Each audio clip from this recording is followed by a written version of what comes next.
Good day mga ka-aircon technician. Ito na yung gagawin natin na conversion ng universal board. So marami nag-request sa atin dito na kung paano gawin yung pag-convert ng universal board. So ang ginamit namin na brand ay ito, yung Gunda na 24K BTU. Ayan na, 24K BTU siya. And kaya niyang paandarin kahit na 2 HP to 2.5. Pero usually 1.5 lang talaga namin ginagamit. Pero nag-try kami sa 2 HP, wala naman naging aberya. Ayan. So ito, isinet up ko na dito. And ito yung pinaka indoor board. Then nandito yung ito yung gagamitin natin na panel. So kagandahan nito, malapad yung panel. Tapos, kompleto na siya. Nandito kahit walang remote, pwede tayong mag-adjust dito. Ayan, kaya ganito yung ginagamit natin. And then, meron din tayong remote control niya. Ayan. So, i-convert natin itong unit na kundura na window type na 1.5 HP to.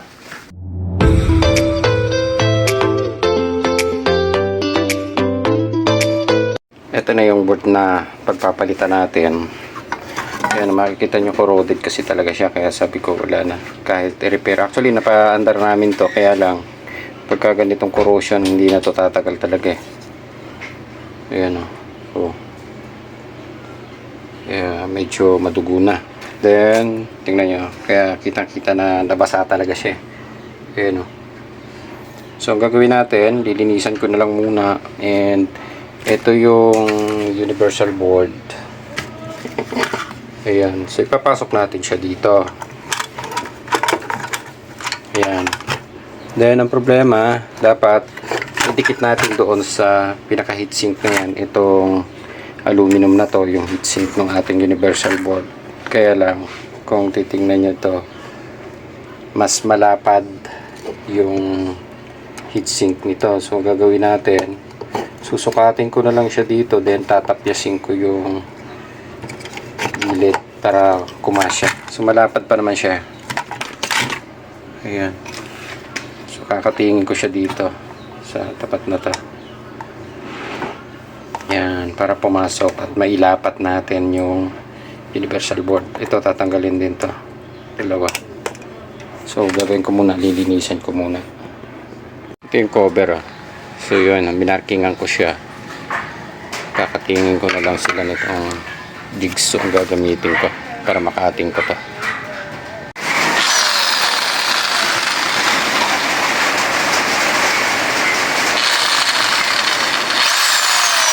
So ito na siya nung makating ko ng jigsaw. Ayan, tanggal na. Ayan, so pasok na siya. I-assemble ko na lang muna bago natin demo sa inyo kung paano yung tamang pagkakabit. So ipupwesto ko na lang muna siya. So ganito lang naman siya. Ito yung magkasama. Yan. So ito yung pinaka-outdoor niya. Ayan. Ito yung IPM module. Ito yung capacitor. So hindi na tayo gagamit ng reactor nito. Kung gagamit kayo ng reactor, pwede yan dito. Ikakat nyo lang to. Kung gusto nyo ikabit na reactor. Pero dito sa design na to, hindi naman siya gumamit ng reactor. Kaya hindi na natin isasama, ikakabit yung reactor. Ayan, kung reactor, pwede nyo siyang putulin dito, then yung connection dito sa gitna, yan, yung kulay red, pwede nyo ikabit yung kulay puti na to. Yun, so doon ang connection ng reactor. Ayan, so pwedeng hindi na siya kabitan. Sa positive lang naman siya ikakabit. Positive sa positive yung pinaka reactor natin. Ayan. So, pwede naman siya dahil may mga ginawa kaming ganito, hindi na namin nilagay yung reactor. So, binutas ko siya dito para maipasok ko doon. So, nilagyan ko rin siya ng ito, may kasama naman siya nito yung thermal paste. So, ilagay nyo na rin para yung init lumipat doon sa mismo heatsink, yung original na heatsink. Ayan. Ayan. Okay. Ayan. Nakapwesto na siya. Naikabit ko na siya dito. Ito. So, ganito na lang posisyon yan. Actually, kung titingnan nyo kasi original board nito, halos yung function kasi niyan, ganito rin, ayan, may tatlong capacitor, IPM. So, ang kulang lang dito yung pinaka-system. Pero yung, ang gamit kasi nito, kung titingnan natin, on and off din ang compressor nito eh. Variable speed siya, nagmi-minor, pero nagto-totally cut off o namamatay ng diretso. So, ang gamit nito, yung universal board nito, ganun din, nagmi-minor siya, and nagka-cut off din ng diretso. Ayan. Okay. So, i-assemble ko muna yung wire. So, i-assemble muna natin siya. Madali lang yan. Ito yung control. So, kompleto na yan eh. Then, ayan. Meron din siyang kasamang dalawang sensor. Ito yung anti-freeze at saka room temp sensor. Ayan. Actually, pwede nyo gamitin to kahit sa non-inverter eh. Yung ganitong control. Then, ito, yung power supply. O, ayan na. Naka-set up na tayo. Then, ang kukunin nyo na lang dito sa indoor, yung pan motor, low, mid, high. Ayan. So, dito, ito, nakabaklas na eh. Natanggalin na lang natin siya. Ito. Then, dito natin. Nakalagay naman dito, low, mid, high. Then, yung swing, nandito na rin. Then, makikita nyo rin dito, may nakasulat na comp o compressor. Itong isang relay, hindi nyo nagagamitin to kasi sa heat to eh. Kung gagamitin nyo to pang convert sa mga 5 tanner, 3 tanner, 20 tanner, pwede siya. Pwede itong gamitin. So, papasok lang naman ito sa magnetic contactor eh. Then, meron naman yung diagram kayo na susundan din dito. So, madali lang. Ayan. So, pag nag-start kayo dito, medyo malilito lang kayo sa pagkakabit nung pan motor. So, before nyo, eto, madali naman siyang sundan. Then, titingnan nyo yung pan motor. Katulad nito, nandito siya. Ayan o. Red, blue, black. So, yung red ang low, blue yung mid, and black yung high. Ayan. So, nakasulat naman yan dito. And yun lang kukunin nyo, low, mid, high. Okay? Ngayon, kung 1 speed lang naman ang pan, iso-short nyo na lang yung tatlo na yan. Yung low, mid, high na yan. Pag didikit-dikitin nyo, o i-jumper nyo itong tatlo, isa lang ang gagamitin nyo, yung terminal. Ngayon, kung katulad nito, may low, mid, high. So, gagamitin nyo yung tatlo. Ayan. So, dahil nakuha na natin, pinakamaganda niyan, i-drawing nyo para hindi kayo malito. Ano nga ba yun? Sa pan motor, ito. Yung pan motor natin ay yung low, then yung mid, then yung high. Okay, anong kulay nga ba yun? Sinabi ko, red. Okay, so red siya. Then, blue. Tapos, black. Ayan, low, mid, high. Para hindi kayo malito, isulat nyo, i-drawing nyo. Gawin nyo muna ng sarili nyong diagram. Then, i-connect na natin ito para hindi na kayo malito. Ayan. So, nakasulat naman yan dito. Then, pag tinignan natin kasi dito yan, ito rin yung kulay niyan eh. Oh. Ayan. So, ikakabit natin din sa low, yung red. Yan. Tapos yung blue. Yun. Then, yung black.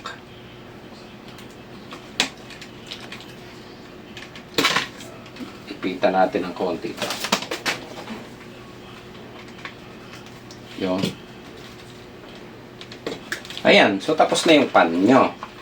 Then, yung connection ngayon ng AC. Ito yan eh. So, yung black, makikita nyo na yan dito eh, black. Ito. Yung black, ito yung galing doon sa line and neutral natin. So, ang neutral natin, yung kulay black. ito yung kasama doon sa capacitor. So, hahanapin nyo, neutral nyo. Ito, nakasulat din yan dito, N.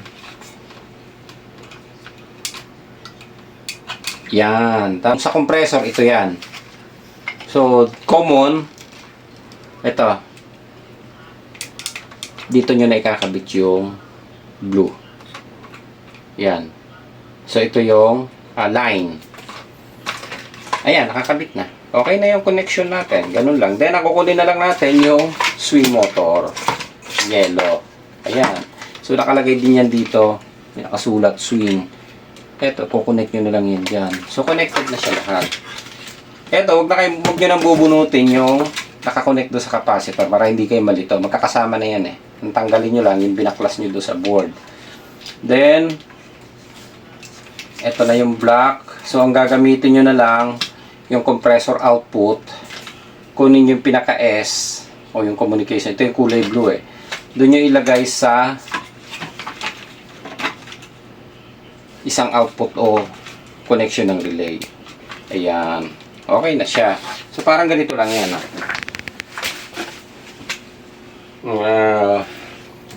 Neutral, tapos line. Then, yun na yung i-connect natin. Yung ginamit natin na neutral is kulay black. Tapos, yung line is blue. Yun. Okay? So, ito ngayon yung kinabitan ng easy cord natin. Yan. O, easy cord. Ngayon, itong dalawa na to, yan yung may relay doon. Sa loob, ito yung switch ng relay. Yan. Then, ito yung i-connect natin dito. Tapos, yung isa, ito yung lalabas ngayon. At saka yung isang black. Ito yun, yung black, yung N. So, mangyayari dyan, ito na yung output natin. N at saka L. Okay? So, ito na yan. N at L natin. Itong blue, at saka yung black. Itong black, ito na yung nakakabit to sa capacitor. So, yan, tapos na. Ganun lang kasimple. Paandarin na muna natin para mas madali nating makita natin kung okay na. Ayan. So, ito na yung connection ng compressor. Hindi nyo na yan babaguhin. Dito. Ito na rin yung terminal niya. Yung terminal lang pan, wala na rin kayong babaguhin dyan. So, dahil okay na ito, dinayagram na natin. Ito na yung room temp, ito yung anti-freeze na sensor. So, ganito na ang connection niya. Ito, tabaan natin ng konti.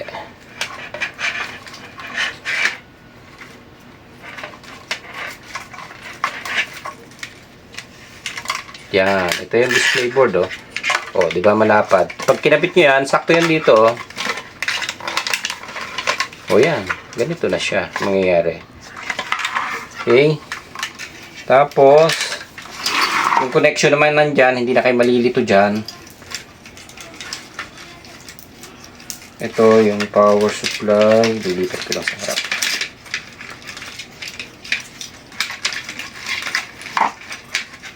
Ayan. So, importante lang mapaandar natin. Then, ito na yung ating fan motor. Ayan, sakto na yan. Wala na kayong babaguhin din dito. Okay na. So, nakakabit na yung sa fan motor natin. Ito na lang sa compressor. So, paandarin muna natin para makita natin kung aandar ng low, mid, high yung fan motor natin bago natin ikabit yung pinaka-IPM module natin. Ayan. So, ite-testing natin siya kung wala tayong problema sa wiring. Ayan. So, ito na yung display board natin. So, may sariling room temp pa siya. 24 degree tayo dito. Pag i-on natin, yun, nag-switch na yung relay. So, naka-low pan tayo. Ayan, manda na yung pan, oh. Then, pindutin natin yung pan. Mid. Yan, gumagana. Then, yung high. Yun. Yung isa, auto. Yun, may auto siya. Yan. Okay. So, a-adjust lang natin yung temp. Yan, oh. Ito yung pinaka-set ng temperature natin, yung nasa kanan pag nakaharap sa inyo. Ito yan. Yung gitna, ito yung temperature, yung pinaka-ambient natin o yung room temp, kung ano yung nadidetect niya. So kapag ka naging 70 na rin yan, saka pa siya magkakaroon ng automatic. Ayan, so katulad nito, naka 17 ito, tapos yung room natin naka 24 degree tayo dito. Ayan, 24 yung na-detect natin. So naka-aircon din kasi kami dito sa loob ng opisina, kaya ganyan. Ayan, okay na. Then tingnan natin kung magkakaroon na ng output itong kulay blue. Yan, so ito yung papunta sa labas natin. At saka yung kulay black na isa. Ito, yung black at saka blue. Titingnan nyo siya kung magkakaroon na ng set kayo sa AC. Ito yung magiging supply nyo papunta sa labas. Ayan, bunutin ko muna para mag-tester ito. Ito yan, yung pinagbunutan ko ng blue. Then, dito. Ayan, dapat magsuswitch on yan. Ayan, so may delay siya na almost 3 minutes din. Ayan, so hintayin lang natin.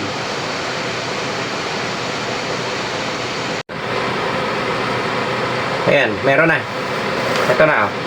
So dapat meron kayong 220 na makukuha dito sa output niya. Then subukan natin kapag dahil naka 24 degree tayo, gawin natin 25 degree ang setting natin para makita natin kung mamamatay yan.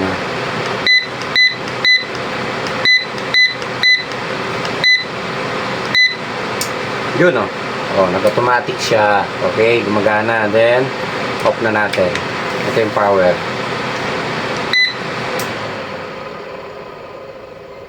Yun. So, okay na yung setup natin dito. Ayan. So, tanggalin muna natin. Ngayon, lilipat ngayon tayo dito sa ito, yung inassemble natin na pinaka-module. So, actually, tingnan nyo yung module na to. Yung IPM module, yung capacitor. Ito kasi yung pinagpalitan natin. Tingnan nyo, no? Halos kaparehas siya. Yung IPM na ginamit niya, halos ganyan din yan, no? Kaya kayang-kaya niyang paandarin yung unit. Ito. Then, kung gusto nyong ikabit, kasi tatluhang terminal to. Ayan. Ito na yung terminal. Dito na natin ikakabit, ano? Hindi na ako pupunta sa lamesa. Ipitan lang natin ng konti. Yan. Then, black, blue, yellow. Ayan, tingnan nyo lang yung UBW nya o WBU. Kung paano nyo siya binunot, kung saan nyo kinuha. Katulad nito, yung black is W, blue is yun yung B, yellow yung U. Ayan, so iti-terminal nyo lang siya doon. Then, eto na siya. Ibabalik nyo lang ulit siya dito. Parang walang nangyari. Yan, medyo sikip lang ng konti. Yun. Okay. Ito, ngayon, yung reactor, kung gusto nyong ibalik, pwede. Kung gusto nyong gumamit ng reactor, katulad nito, may reactor. So, kakabit ko lang to para may terminal dito, para hindi siya pasukin ng tubig, pero hindi ko na siya gagamitin. Itong dalawang terminal na to, yung isa pwede nyo ikabit do sa positive. Ayan dito pubunutin nyo lang yung puti, then ito yung isasaksak nyo doon, tapos itong isang terminal idudugtong nyo doon sa puti. Parang itong puti na ito ikakat nyo lang, then dito dadaan yung reactor. Pero ito naman, kahit hindi nyo nagamitin, okay lang yan. Tanggalin nyo na reactor, huwag nyo nalang i-connect to. Ayan, tabi nyo na lang yan. Then, ang kailangan na lang natin is yung isang connector pa. Ito na, yung kulay blue. So, yung yellow, wala nang gamit. Kasi dalawa lang to nandito, katulad niya, nakasulat doon, comp o compressor. Yan ay isasaksak nyo dyan. Yan, ito sa pinaka-input. Pasok natin ng maganda para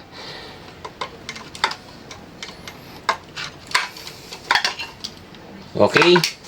Then, yung kulay black, ito na yan, yung pinaka neutral natin, o N, ito, nakasulat, ayan na yan. So, wala na connection yung yellow.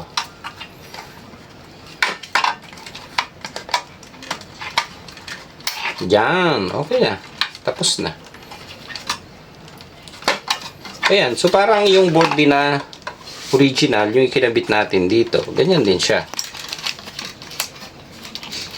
Yan, papaanda rin na lang natin. So, sa compressor, ito na yung gagamitin natin. Yung reactor, wala nang connection dahil hindi na natin itinap. Pero kung gusto nyo gamitin, pwede rin naman. Pero kung ayaw nyo gamitin, pwede rin hindi na. Katulad ko, hindi ko na siya ginamit dito. Kasi pwede naman siya dahil na-experience namin, hindi naman siya nakaka-apekto o nagkakaroon ng problema kung hindi natin ginamit yung reactor. So, direct na siya. Wala na siyang reactor. Ayan. So, sa compressor, ito pa rin yung kulay niya, yung blue sa blue. Then, yung white, ito yung linya natin na papasok dito. So, ang ginamit natin ay blue at saka black. So, pag tinignan nyo yan dito sa control, ito rin yan. Ito yung blue. Yun yung switch nung sa compressor. Yung black, ito yung N na nakakabit dito sa indoor. Ayan. So, ganito na siya. Tapos, ito na yung ikakabit natin dito. Okay. So, ayan na. Tapos na. I-assemble na lang natin umayos dito. So, hanggang kailangan natin ngayon ay kung aandar ba siya. Ayan. So, paandarin muna natin.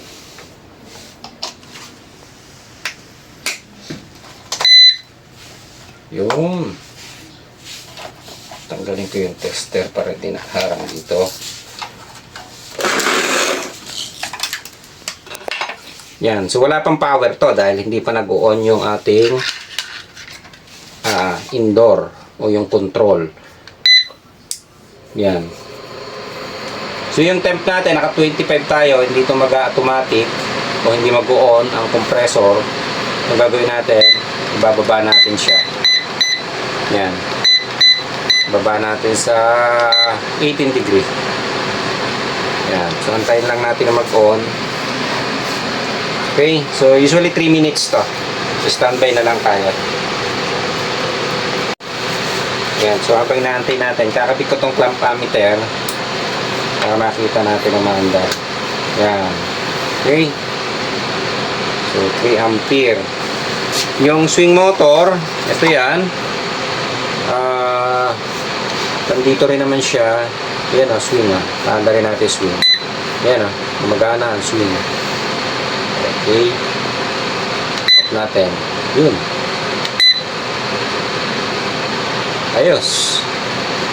So, antayin na lang natin umandar yung compressor. Pag umandar yung compressor, okay na. Assemble na lang natin to. Yung takip, ito pa rin. Ganun pa rin. Ayan, umandar na. Nag-switch na yung relay. So, makikita nyo, may power na yung ating module. Ayun, kulay blue. Yan. Tapos, nag-start na rin yung ating compressor. Ayan, tumataas na yung amperahin natin. Yung clamp ammeter. Ayan, so, tuloy-tuloy na siya. Ayan, maandar na. Oh. Yan. So, makikita nyo sa clamp ammeter natin. Ayan, 2.4 ampere na siya. Nagra-run na.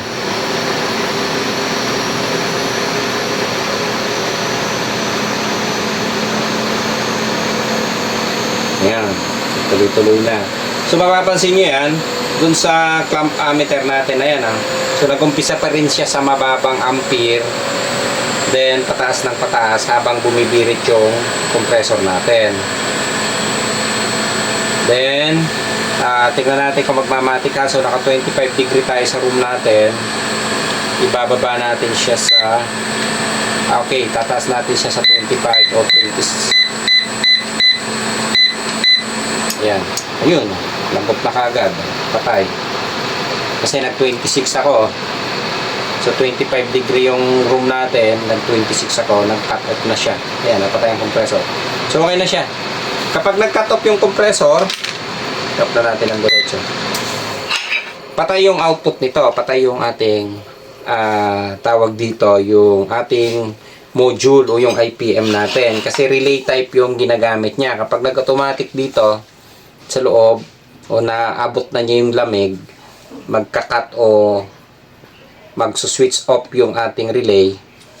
So, mamamatay yung supply papunta dito sa labas. Ganun din, kapag pinatay natin dito, cut off to. Hindi katulad ng iba na may naka-standby na supply. Ito, totally patay yung supply na pumapasok sa module.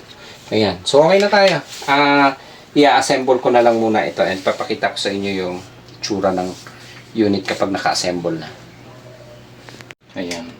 So, i-assemble na natin siya. Bubutin lang natin. Ayan. So, ito medyo bahala na kayong dumiskarte kung paano nyo siya ilalagay dito. Pero ang ginagawa namin dito, ayan, pasok yan dito eh. Tingnan yung sukat. Dito. Ayan. So, medyo mahaba, di ba? So, ang gagawin natin, tatastasin ko to, tapos siya nakapatong yan dito. Ayan. Tatastasin ko ngayon ito. Yung kabila nito, parang ginawa natin doon sa outdoor.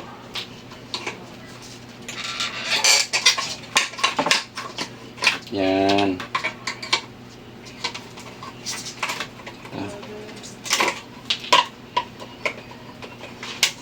Yan. Okay na.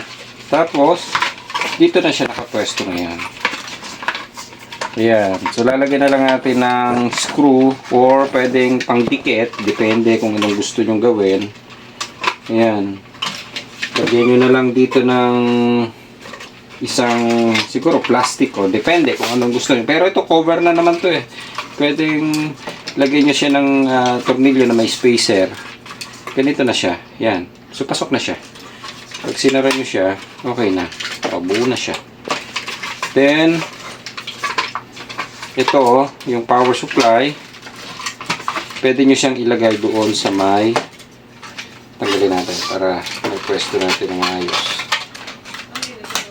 Yan. Ito, pwede nyo siyang ilagay doon sa ilalim ng pinaglagyan ng capacitor. Dito, ayan. So, dito nyo siya pwesto. Yun. Ayun na. Dito na yan. So, lagyan nyo na rin siya ng screw. Bubutas na lang natin siya dito.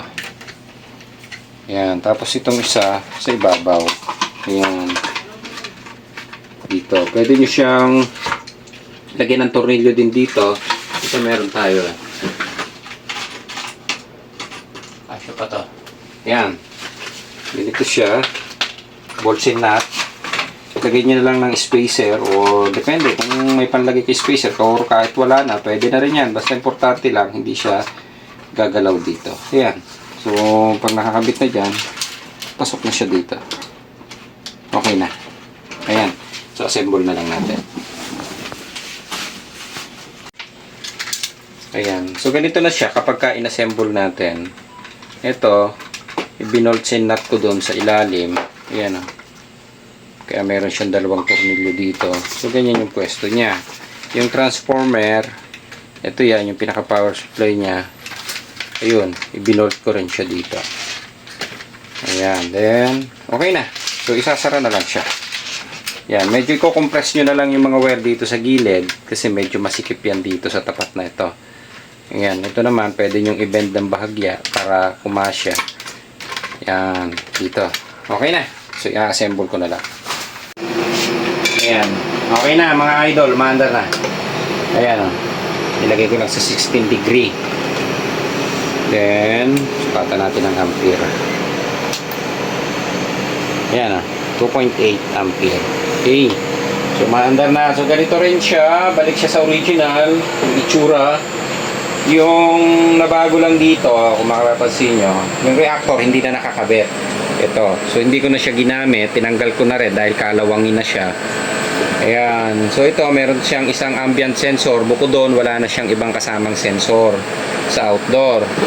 So, ang sensor na lang niya, itong room temp sensor natin, ito yan, dito rin siya nakapwesto. Ito, pwede nyo siyang dugtungan ng wire para pumasok doon sa kabitan niya. Pero kung ayaw nyo dugtungan ng wire, i-cable tie nyo na lang dito sa palamig na tubo dito. Pwede rin yan. Yan, ito sensor na to ha. Dito yan. Lagyan nyo ng cable tie. Pwede na. Okay. Ayan, okay na. Maandar na. Ito, yung ampere natin. Ayan, medyo mataas siya. 4 ampere. Tuloy-tuloy na. Malamig na rin yung unit natin.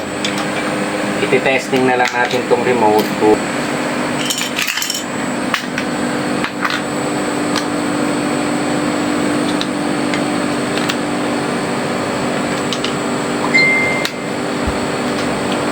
Ayan. So, ang remote, okay na rin. Ayan. Gumagana rin yung remote. Yun.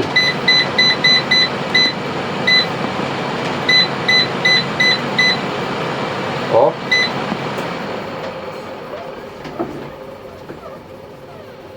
Ayan. Okay na. May remote control siya.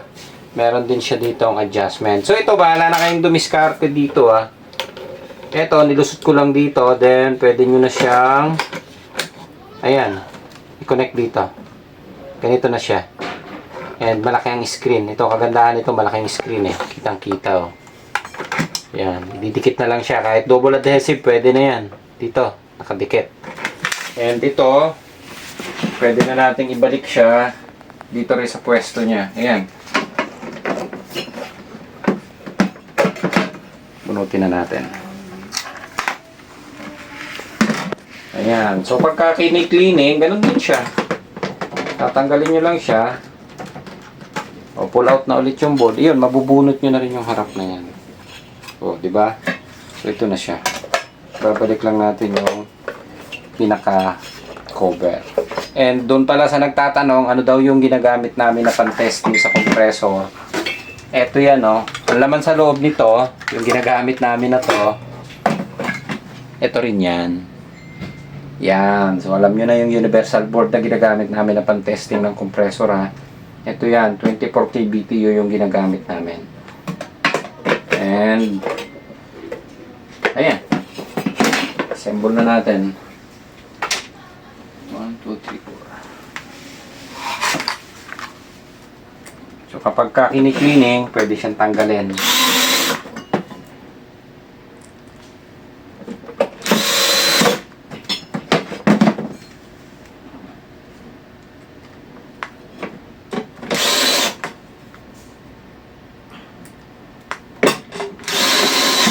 Okay.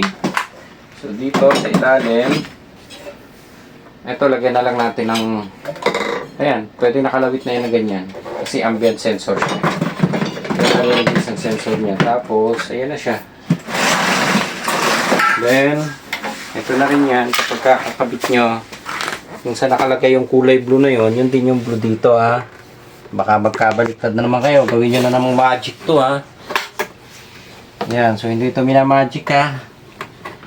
Yan, okay na.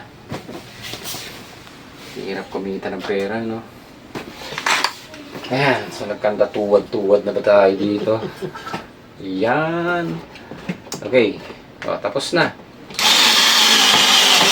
Okay.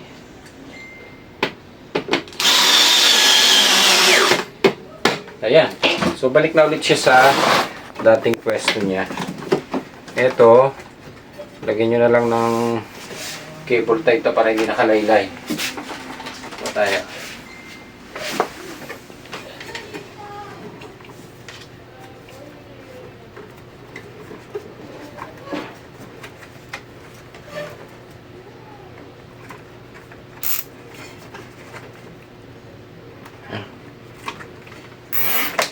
Okay.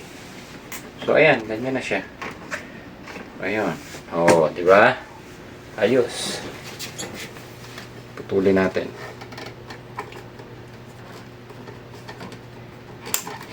Oh, okay na. So, ito na lang yung isang problema nyo. Kung ayaw nyong dugtungan, para maisuksok dito sa gilid na to, eh, i-cable tie nyo na lang dito. Pwede na yan. Okay na yan. Ayos na. So, ito na lang. Okay. So, on ulit.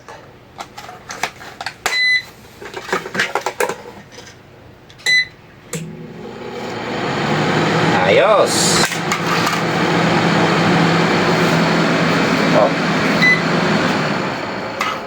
Ayan na. Okay na. Ayos.